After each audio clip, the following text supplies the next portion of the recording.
In this video we're going to look at the conjugate points on a catenary. Now before we start the mathematics, I thought it was best to have a look at the intuitive geometric understanding of the conjugate points on a catenary. So that's what we're going to do here first of all. If you like, you can go to the resources section and there's a file called Catenary 1. You can go ahead and open that up and you can follow along with me here. Now we have a catenary here, and if you remember, a catenary is the shape that a hanging rope will take. And we derived the catenary in the previous course, and this was the equation for our catenary: y equals c cosh x plus b upon c. Now I've just picked out a random catenary curve. There's nothing special about this particular one. Now let's say, for example, we chose a point on this curve. So here's a point and we'll call it A dash. That's just appeared there, A dash. We can move A dash round about the curve. That's it moving here. And we'll pick a random position for it, say we'll just leave it here. We can then look at the gradient at that point. So we take the tangent line. So here's a tangent line here at that point. So again, we can move this round about and you can see the tangent line moving round about this curve. Now let's say we go and pick another random point on this catenary and we'll call that point B dash. So here's B dash here, and again we can put the gradient on, the tangent on at that point. So that's a tangent at point B dash, and again we can move this round about. Now what we're going to do is we're going to adjust both of these, and we're going until they actually cross over on this axis. So this is the x-axis. So let's go and we'll do that now. So if we adjust this here, let's say we adjust it initially so that this sits at 0, and also the b will cross at 0 as well. So let's do that. So it does need to be exact. So that's, you can see the tangent line at A is crossing at 0, and we can do the same for the b. You can see that the tangent line is crossing at 0. So it's just rough, doesn't need to be perfect. So now what we say is that this line here, in this case, is called the directrix. So the directrix of this curve is the x-axis. Now the directrix is a special line because whenever these 2 points meet on this directrix, then the points A and the point A dash and B dash will be conjugate to one another. So at the moment, this point A dash and B dash are conjugate points. So we can find another couple of conjugate points by moving A dash. So say we move A dash round to here. So this is a new point for A dash. Then in order to get the conjugate point, we have to move the B dash round until it sits on this x-axis, which in this case is something called the directrix. So it means that this point here, A dash and B dash, are conjugate points. So that's a nice little geometric way of seeing what the conjugate points are going to be on a catenary. So that's us got a nice geometric understanding of the conjugate points on a catenary. So let's take these off for the moment, just to unclutter it. Now we're going to talk about something else here, and that is that if we were to draw a second catenary, so let me get the second catenary, here it is here. So here's a second catenary. Now it turns out that if you were to pick any 2 points, then we could actually draw 2 different catenaries through those points. So this is a catenary that goes through those 2 points, and the green one is another catenary that goes through those 2 points. And that's something that we can do with any 2 points on a catenary. So we're always going to be left with the problem, which is if I had a point here and a point here and I hung a rope along that point, and we asked the question, will it hang like this along the black curve, or will it hang like this along the green curve? Now we don't know for the moment because both of these are catenaries, but we are able to tell exactly which one is the true catenary, and we'll show you how we do that using our conjugate points. Okay, so let's take this nice and slow. We've got a point here we can call A, we've got a point here we can call B. We're going to hang a rope between A and B. We know the rope sits in a shape called a catenary, but there's going to be two different catenaries that pass through this point. There's going to be a black catenary, and there's also going to be a green catenary. And we want to know which one is the correct catenary. And we're going to be able to work that out using our conjugate points. So let's start off by putting the conjugate points back in for the black curve. So we're going to have our conjugate points for our A dash and our B dash. So we know the A dash and B dash are two conjugate points on this black curve because the tangents come and they cross over along this directrix, and in this case they just happen to cross over at the point x equals 0. So these are two conjugate points on the black curve. So let's do the same thing for the green curve. We're going to have another 2 points which are going to be given by B double dash and also A double dash. And again we can move those round about the curve. So we're moving the B double dash here, so it moves round about the green curve. And the A double dash again moves round about the green curve. Now a thing to note here is that we want to find the conjugate points with the green within the green curve. So we can do the same thing again as we did with the black curve. I can move this until this point here crosses the x-axis at 0. So let's just shuffle that round until that happens. So we're going to have A double dash, we'll move it all the way around until it crosses at the 0 point here. So there we go, that's it crossing at the 0 point.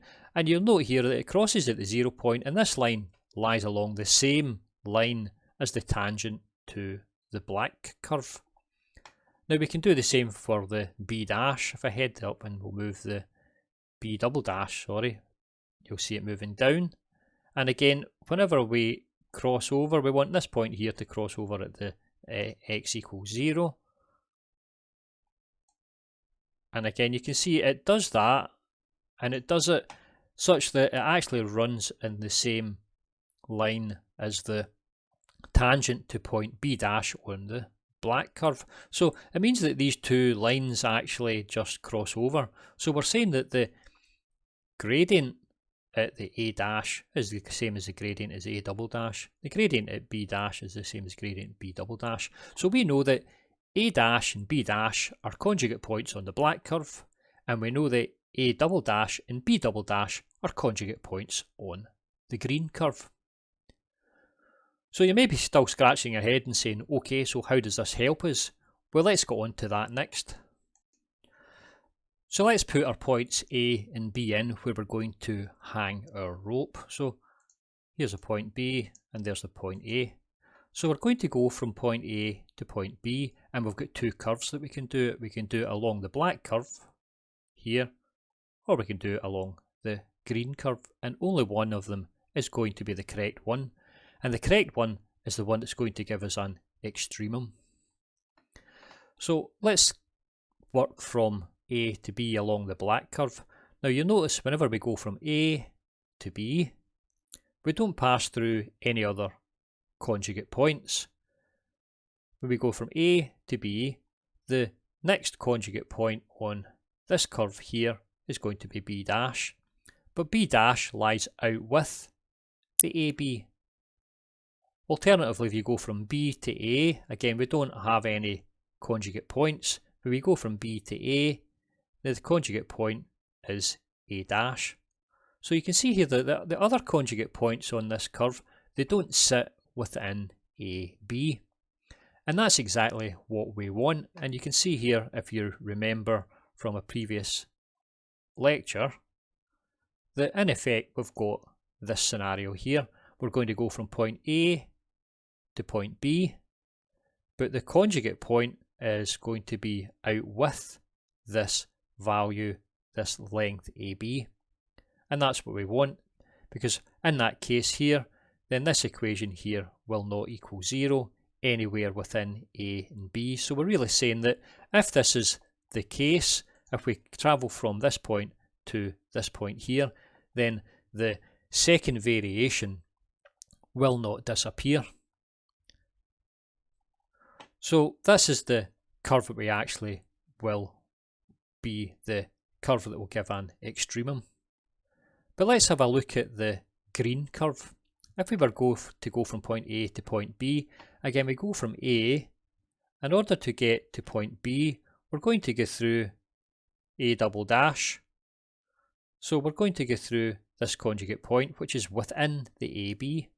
Again, if we go the other way from B round to A, we're going to go through B double dash, which is another conjugate point. So it means that the conjugate points in the green curve here are within these limits A and B. So again, what we're going to end up with, if you think about it in terms of our equations, is that this point A dash would actually be sitting within here. So the U of X curve would head up here and it would come down and it would land at a point, say, somewhere here. So that would mean from here along to this point here, the second variation would actually go off to 0. And when that second variation goes off to 0, it means that we no longer have a way of finding out whether we have an extremum and whether the extremum is going to be a maximum or a minimum. So we don't want that. So it means that the correct curve here is the black curve. And we know it's the black curve because the conjugate points lie out with AB. And it can't be the green curve because the conjugate points lie within AB. Now, I haven't talked about what happens whenever the conjugate points lie within AB. It's out with the scope of this course, but the actual final answer to it was found by a mathematician, Weierstrass, who was able to show that if the conjugate points lie within AB, then we neither have a maximum nor a minimum. So now there's one more thing that we're going to talk about before we go on to the mathematics. In the previous video we derived an analytic method of finding the x-coordinate of the conjugate points, and this was the equation that we derived here. Now we're going to go ahead in the rest of the video and we'll work with this equation here in order to derive a mathematical equation which will tell us the x-coordinates of the conjugate points. But what I've done here is I've actually already gone ahead and I've put in the solution to that for the catenary. Now the solution to this little equation here for the catenary is written in here, and this is it here. Okay, so whenever I click on this here, it's actually going to give us a curve that's going to give us the x-coordinate of the conjugate points on this catenary. So you can see that it's actually drawn the function in here. So let's put a couple of lines down from A dash and B dash, and just to see whether this actually works. So if I head down there, that's going to line down to here, here. So I can move this equation round about. So let's have a little look and we'll go and find it again. So there it is there. So I can move that equation. So you can see that as that equation moves, the crossover points for the x-axis here will give us the catenary points on this curve. So for example, if I move this up to this point, say right here, you can see we're crossing at this point here and this point here, and these 2 points do in fact give us the coordinates or the x-coordinates of the conjugate points A dash and B dash. So I could move A dash and B dash to different positions and this would follow it along. So I could move A dash along to here, and let's say we'd have to then move the B dash would have to get moved to this position here. So now this A dash and that B dash are now conjugate points. So if I was to move the other curve here along, you'll see that eventually it will move up, and this point here will sit there, and this point here will sit there, and these are the x coordinates of the new conjugate points A dash and B dash. So this equation that we derived in the previous video does work, and we'll see it actually working now whenever we go through all of the mathematics. So that's me showed you everything we need to see on the graphical calculator. Let's move on and we'll actually work through the mathematics.